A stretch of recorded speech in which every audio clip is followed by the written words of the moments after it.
Apocalypse des zombies. Chapitre 7. Delta de la séquence de rêve de Z Bunker Charlie, épisode 1, 15 mai 2021. Cependant, ils avaient appris le virus inconnu était des zombies enragés, violents et insensés remplis de sauvagerie. Tout ce qui leur était arrivé, qu'il s'agisse de sous-produits d'une expérience sur les risques biologiques qui avaient mal tourné ou qu'ils aient respiré trop d'air toxique, les avait amenés à tuer et à dévorer tout être vivant qu'ils rencontraient, y compris les humains. Nous les avons désignés comme des choses affligées. Ces choses affligées ont souvent mordu et déchiré la chair de leurs victimes. Habituellement, une fois qu'afflictés avaient mis leurs dents acérées dans leurs victimes, il ne restait plus grand-chose. Les choses affligées évitaient les intestins humains. Je me suis demandé si ces mêmes créatures étaient responsables du carnage du Bunker Charlie. Nous devions nettoyer un aéroport qui les intéressait, une grande campagne menée par les Bigwigs au siège de l'ONU, qui porte le nom de Code Vipanclan. J'étais attaché à une escouade de 6 médecins et de 2 soldats de combat qui faisaient office de garde. Mon partenaire, un gars de Hong Kong, mesurant 7 pieds 3 pouces et pesant 290 livres, muscle total, était Lun Shixian, un ancien membre du SWA de Hong Kong. Il voulait que nous l'appelions le tueur communiste chinois rouge, mais nous l'appelait Ashkagi à la place. Ashkagi s'était préparé pour le combat, dans l'intention de survivre à l'apocalypse zombie. Il portait un shuriken, un or spécial AR-15 et 3 armes de poing. Il avait beaucoup plus d'expérience de combat que moi. Pour cette raison, j'ai suivi son exemple. 3 escouades de combat sont entrées dans l'entrée du terminal 1, pour nettoyer les choses affligées. Une foule d'autres escouades avait été chargée de nettoyer d'autres parties de l'aéroport. Les gros bonnets du QG de l'ONU voulaient que l'aéroport international d'Incheon à Séoul soit dégagé des choses affligées pour que l'aéroport puisse à nouveau fonctionner. L'escouade médicale était à 20 mètres de la 3e escouade. Jusqu'à présent, rien de dramatique ne s'était produit. La radio du médecin-chef était remplie de cris et de cris, accompagnée d'un horrible tollé d'agonie et la détresse. Firfig HTS ont éclaté alors que toutes les autres escouades ont dégagé chaque partie de l'aéroport. On aurait dit que nos gars prenaient de gros coups. Des demandes répétées d'évacuation immédiate et d'assistance médicale ont été entendues de la part de presque toutes les autres escouades en train de nettoyer l'aéroport, accompagnées d'un pandémonium au milieu des combats. Les 6 médecins étaient des vétérans de ce type de conflit. Les cris ne les ont pas affectés. Leur sac à dos pesait le double de leur poids corporel. Chacun portait une arme de poing M9. Ashkagi était devant, les 6 médecins étaient au milieu et je couvrais l'arrière. Le chef de la 3e escouade a parlé à la radio, faisant une vérification avec le médecin principal. Doc, contrôle radio. Le médecin principal a répondu. 25 mètres derrière, tout va. Soudainement, une forte lutte contre les incendies a éclaté, donc la communication avec cette personne s'est arrêtée. Le médecin principal a averti les autres avec son regard. Ashkagi a vérifié le dispositif de suivi pour s'assurer que nous n'étions pas à plus de 20 mètres derrière la dernière escouade de combat. Il a dit, nous étions à 26 mètres. Suis-moi. Nous avons tourné un coin, où Ashkagi s'est arrêté avec son arme pointée vers l'avant. Les combats se sont poursuivis. Les choses affligées ont crié quand les balles les ont déchirées. Le chef de la première escouade a lancé un appel de détresse au médecin. Le médecin principal a dit, en route. Avec Ashkagi à l'avant, nous nous sommes précipités là-bas, passant devant les 3e et 2e équipes, qui maintenaient leur position défensive. Aucun d'entre eux n'a eu besoin de soins médicaux à ce moment-là. Au coin suivant, l'entrée du couloir, des parties du corps des choses affligées jonchaient le sol, avec du sang acide. La grande majorité des choses affligées tombées étaient mortes d'une balle dans la tête. On nous avait donné des ordres stricts pour tirer sur les choses afflictées dans la tête. Il y avait une 50aine de ces choses dont la tête était soit abattue soit abattue.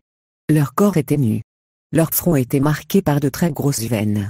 Entre ça et les impacts de balles, il était difficile de ne pas vomir. Le sang épais des afflictés était également anormal, rouge extrêmement foncé et épais comme de la colle, accompagné des fortes odeurs acides d'un produit chimique inconnu.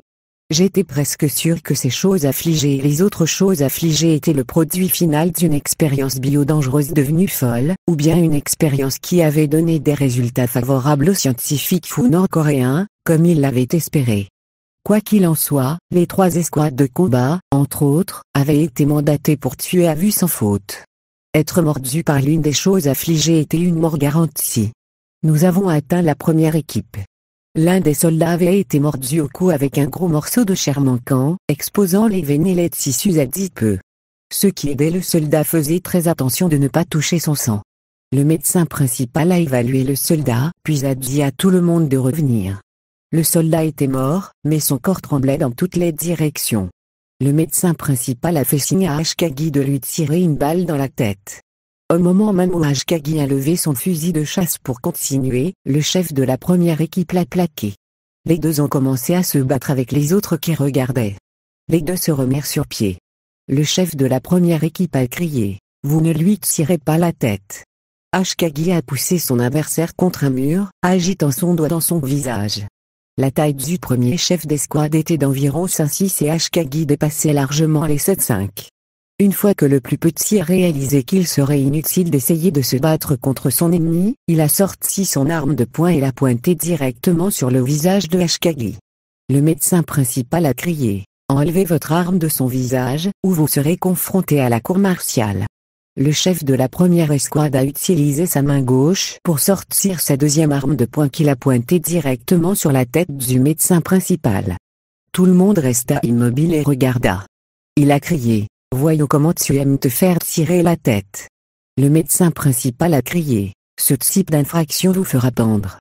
« Je m'en fiche », répondit-il. « Personne ne va tirer sur la tête de l'un de mes soldats. » Le médecin principal a crié « Arrêtez-vous ». Le chef de la première escouade a tiré un coup au-dessus de la tête du médecin principal. Ces autres membres d'escouade ont pointé leurs armes sur nous 8. Nous leur avons pointé nos armes. Si une décharge accidentelle s'était produite avec un côté en supposant que l'autre avait tiré en premier, cela signifierait un bain de sang. Les deuxième et troisième escouades se sont précipités au son d'un coup de feu. Les deux escouades se figèrent dans leur élan avec leurs armes baissées. Le chef de la deuxième escouade a crié « N'était pas l'ennemi l'un de l'autre. Ces choses sont l'ennemi. Tous les 19 d'entre vous, démissionnez. » Il cria. Personne n'a écouté.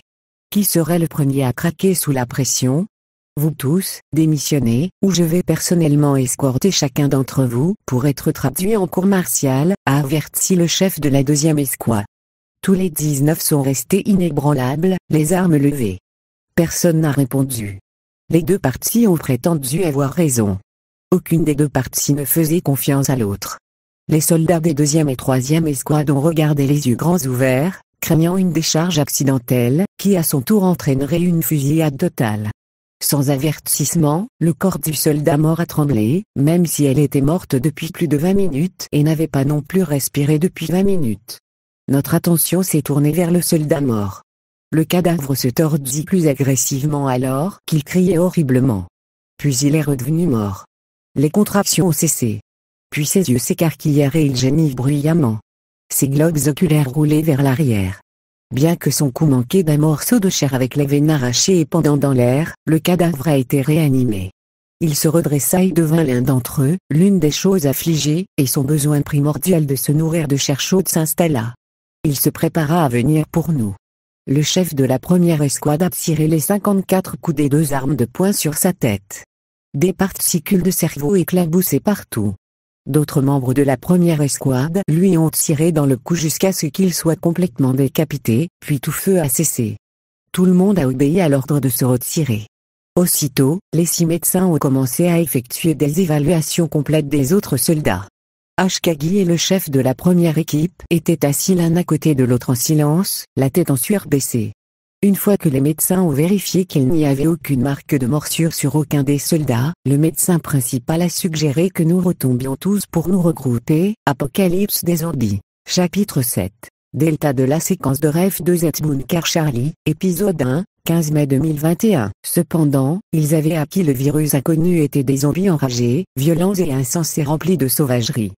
Tout ce qui leur était arrivé, qu'il s'agisse de sous-produits d'une expérience sur les risques biologiques qui avaient mal tourné ou qu'ils aient respiré trop d'air toxique, les avait amenés à tuer et à dévorer tout être vivant qu'ils rencontraient, y compris les humains. Nous les avons désignés comme des choses affligées. Ces choses affligées ont souvent mordu et déchiré la chair de leurs victimes. Habituellement,